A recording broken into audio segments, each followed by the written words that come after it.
Hi ಗೆಳೆಯರೇ, ಇವತ್ತಿನ ದಿನ ನಾವು SSLC PUC ವಿದ್ಯಾರ್ಥಿಗಳಿಗೆ ಅತ್ಯಂತ ಉಪಯುಕ್ತವಾಗುವಂತಹ ಖಂಡಿತವಾಗೂ 10 ಇಲ್ಲ 5 ಅಂಕಗಳಿಗೆ ಬರುವಂಥ ಹೃದಯ ಚಿತ್ರವನ್ನು ಅತ್ಯಂತ ಸರಳ ವಿಧಾನದಲ್ಲಿ ಬಿಡಿಸುವುದನ್ನು ಈ ವಿಡಿಯೋ ಮುಖಾಂತರವಾಗಿ ನಾವು ಕಲಿತ್ಕೊಳ್ಳಬಹುದು. ಈ ಒಂದು ವಿಡಿಯೋ ಇಷ್ಟ ಆದರೆ ದಯವಿಟ್ಟು ಲೈಕ್ ಮಾಡಿರಿ, ಶೇರ್ ಮಾಡಿರಿ, ಸಬ್ಸ್ಕ್ರೈಬ್ ಮಾಡಿರಿ ಅಂತ ಹೇಳ್ತಾ ಈ ಒಂದು ವಿಡಿಯೋನ ಸ್ಟಾರ್ಟ್ ಮಾಡೋಣ. ಮೊದಲನೇದಾಗಿ ನಾವು ಕ್ರಾಸ್ ಆಗಿರುವಂಥ ಒಂದು ದಿಲ್ ಆಕಾರ ಅಥವಾ ಮಾವಿನ ಹಣ್ಣಿನ ಆಕಾರವಾಗಿ ಒಂದು ರೇಖೆಯನ್ನು ರಚಿಸಬೇಕಾಗುತ್ತೆ. ಅದಾದ ನಂತರ ಎಡಭಾಗದಲ್ಲಿ ನೇರವಾಗಿ ಒಂದು ಕೊಳವೆ ಆಕಾರದಲ್ಲಿ ಒಂದು ರೇಖೆಯನ್ನು ರಚಿಸಿ, ನಂತರ ಅದರ ಕೆಳಭಾಗಕ್ಕೂ ಕೂಡ ಆ ಕೊಳವೆ ಹೊರಬಂದ ರೀತಿಯಲ್ಲಿ ಮತ್ತೊಂದು ರೇಖೆಯನ್ನು, ನಂತರ ಮಧ್ಯಭಾಗದಿಂದ ಕೊಳವೆ ಹೊರಬಂದ ರೀತಿಯಲ್ಲಿ ಒಂದು ರೇಖೆಯನ್ನು ರಚಿಸೋಣ.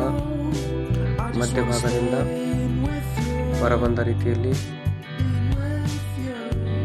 ಕೊಳವೆಯ ತುದಿಯಲ್ಲಿ ಒಂದು ಸರ್ಕಲನ್ನು ರಚಿಸುವ ಮುಖಾಂತರವಾಗಿ, ನಂತರ ಕೊಳವೆಯ ಕೆಳಭಾಗದಲ್ಲಿ ಇನ್ನೆರಡು ಕೊಳವೆಗಳನ್ನು ರಚಿಸಿಕೊಳ್ಳೋಣ. ತುದಿಗೆ ಸರ್ಕಲನ್ನು ಹಾಕೋಣ. ಅದಾದ ನಂತರ ಈ ಒಂದು ಕೊಳವೆಗೆ ಸುತ್ತುವರೆದ ರೀತಿಯಲ್ಲಿ ಇನ್ನೊಂದು ಕೊಳವೆಯನ್ನು ರಚನೆ ಮಾಡಿಕೊಳ್ಳೋಣ.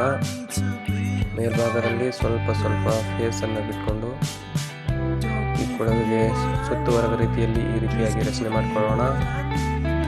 ನಂತರ ಈ ಕೊಳವೆಯ ತುದಿ ಭಾಗದಲ್ಲಿ ಒಂದು ಸರ್ಕಲನ್ನು ರಚನೆ ಮಾಡಿ ಮೇಲ್ಭಾಗದಲ್ಲಿಯೂ ಕೂಡ ಚಿಕ್ಕ ಕೊಳವೆ ಆಕಾರದಲ್ಲಿ 3 ಆಕಾರಗಳನ್ನು ಮಾಡೋಣ.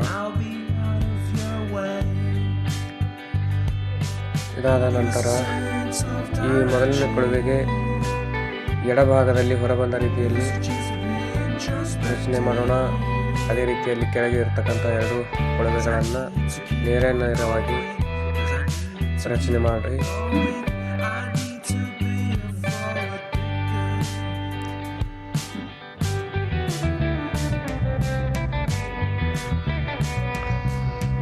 ನಂತರದಲ್ಲಿ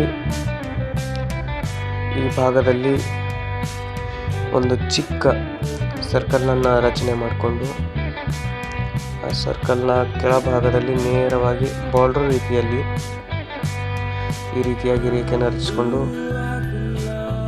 2 ಬಾರ್ಡರ್ಗಳ ಒಂದು ತುದಿಯನ್ನು ಸೇರಿಸದೆ ಮಧ್ಯಭಾಗದಿಂದ ಈ ರೀತಿಯಾಗಿ ರೇಖೆಯನ್ನು ರಚಿಸಿಕೊಂಡು ನಂತರದಲ್ಲಿ ಅವು 2 ರೇಖೆಗಳನ್ನು ಈ ರೀತಿಯಾಗಿ ಜೋಡಿಸುವುದರ ಮುಖಾಂತರವಾಗಿ ನಂತರದಲ್ಲಿ ಈಗ ನೀವು ರಚಿಸಿರುವ ಹೃದಯದ ಚಿತ್ರ 85% ಪೂರ್ಣಗೊಂಡಿದೆ. ಇನ್ನೂ ಸ್ವಲ್ಪ ಕೆಲಸ ಮಾತ್ರವಾಗಿದೆ. ಇಲ್ಲಿ ರಚಿಸಿರುವ ಮಧ್ಯಭಾಗದಲ್ಲಿರ್ತಕ್ಕಂಥ ಸರ್ಕಲ್ನಿಂದ ಒಂದು ಪಕ್ಷಿಯ ರೆಕ್ಕೆಯ ರೀತಿಯಲ್ಲಿ ಒಂದು ರಚನೆಯನ್ನು ಮಾಡಿಕೊಳ್ಳೋಣ. ಅದೇ ರೀತಿಯಲ್ಲಿ ಮೇಲ್ಭಾಗದಲ್ಲಿರ್ತಕ್ಕಂಥ ಸರ್ಕಲ್ನಿಂದ ಕೂಡ ಇನ್ನೊಂದು ರೆಕ್ಕೆಯ ರೂಪದಲ್ಲಿ ರಚನೆ ಮಾಡಿಕೊಳ್ಳೋಣ. ಆ ರೆಕ್ಕೆಯ ಮೇಲ್ಭಾಗದಲ್ಲಿ ಒಂದೊಂದು ಸರ್ಕಲ್ನ ಹಾಕೋದ್ರ ಮುಖಾಂತರವಾಗಿ ನಮ್ಮ ಈ ಒಂದು ಹೃದಯ ಚಿತ್ರ ಪೂರ್ಣಗೊಳಿಸೋಣ. ಸ್ವಲ್ಪ ಶೇಡಿಂಗನ್ನು ಕೂಡ ಹಾಕೊಳ್ಬೋದು. ಈ ಒಂದು ವಿಡಿಯೋ ತಮಗೆ ಉಪಯುಕ್ತ ಅನಿಸಿದ್ರೆ ದಯವಿಟ್ಟು ಲೈಕ್ ಮಾಡಿರಿ, ಶೇರ್ ಮಾಡಿರಿ ಅಂತ ಹೇಳ್ತಾ ಎಲ್ಲರಿಗೂ ಕೂಡ ನಮಸ್ಕಾರ.